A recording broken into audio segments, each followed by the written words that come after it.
Hello friends, I am Saranya. இன்னைக்கு நம்ம பார்க்க போறது 8th standard maths NCERT syllabus chapter 4 exercise 4.2 ல 5th sum பார்க்க போறோம். By selling a shirt for rupees 85.50.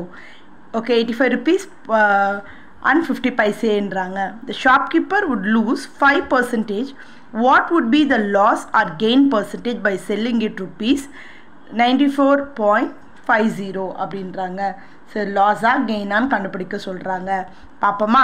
லாஸா கெயினாக கண்டுபிடிக்கிறதுல பர்சன்டேஜும் கண்டுபிடிக்கணும். ஃபஸ்ட்டு பார்த்தீங்கன்னா let the cost price of the shirt நம்மளுக்கு தெரியாது, எக்ஸ்ன்னு வச்சுக்க போகிறோம். செல்லிங் ப்ரைஸ் ஆஃப் த ஷர்ட்னு பார்த்தீங்கன்னா 85.50. Loss percentage 5. இதெல்லாம் கொஷின்ல இருக்கு பார்த்துக்க போகிறோம். நெக்ஸ்ட்டு பார்த்தீங்கன்னா காஸ்ட் ப்ரைஸும் கொஷினில் எவ்வளோ கொடுத்துருக்காங்க? 5% காஸ்ட் ப்ரைஸ்க்கு 5% of cost price is equal to எவ்வளோ வருது? 85.50 அப்படின்னு எழுதிக்க போகிறோம். காஸ்ட் ப்ரைஸோட 5%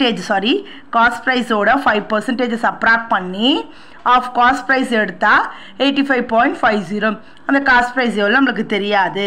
ஓகே, அதனால அதை அப்படியே வச்சுருக்கேன். ஸோ எங்கெங்கே காஸ்ட் ப்ரைஸ் இருக்கோ அங்கெல்லாம் என்ன பண்ணிக்க போகிறேன்? எக்ஸ்ன்னு வச்சுக்க போகிறேன். X minus 5 into cost price x percentage nala 100 equal to 85.50. total price என்னது? இப்போ என்ன பண்ண போறோம்?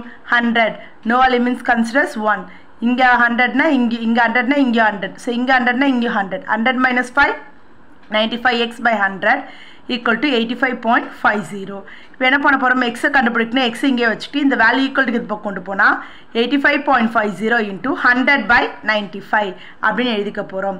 ஸோ அது பாயிண்ட்டுக்கு அப்புறம் 0 வேல்யூ இல்லைல்ல. ஸோ அது நீங்கள் சால்வ் எடுத்துட்டிங்கன்னா 85.500 பண்ணிங்கன்னா 8550 வரும் by 95. 1 time 9 time 0 போட்டால் 90. அப்போ எக்ஸோட வேல்யூ கிடச்சிடுச்சு. எக்ஸோட வேல்யூ என்ன? Cost price. அப்போ cost price of the shirt எவ்வளோ? 90. செல்லிங் ப்ரைஸ் ஆஃப் த டிஷர்ட்டோட எவ்வளோ கொடுத்துருந்தாங்க? 94.50 கொடுத்துருந்தாங்க. ஸோ இப்போ எது அதிகம்? நம்மளுக்கு செல்லிங் ப்ரைஸ் அதிகம். செல்லிங் ப்ரைஸ் அதிகம்னா நம்ம என்ன சொல்லுவோம்?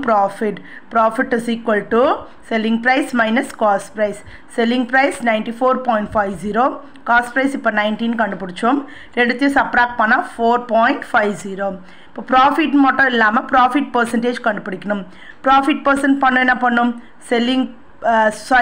ஃபஸ்ட்டு ப்ராஃபிட் கண்டுபிடிச்சிட்டோம், அதுக்கப்புறம் தான் ப்ராஃபிட் பர்சன்டேஜ். நான் 2 வாட்டி ப்ராஃபிட்டே போட்டிருக்கேன்.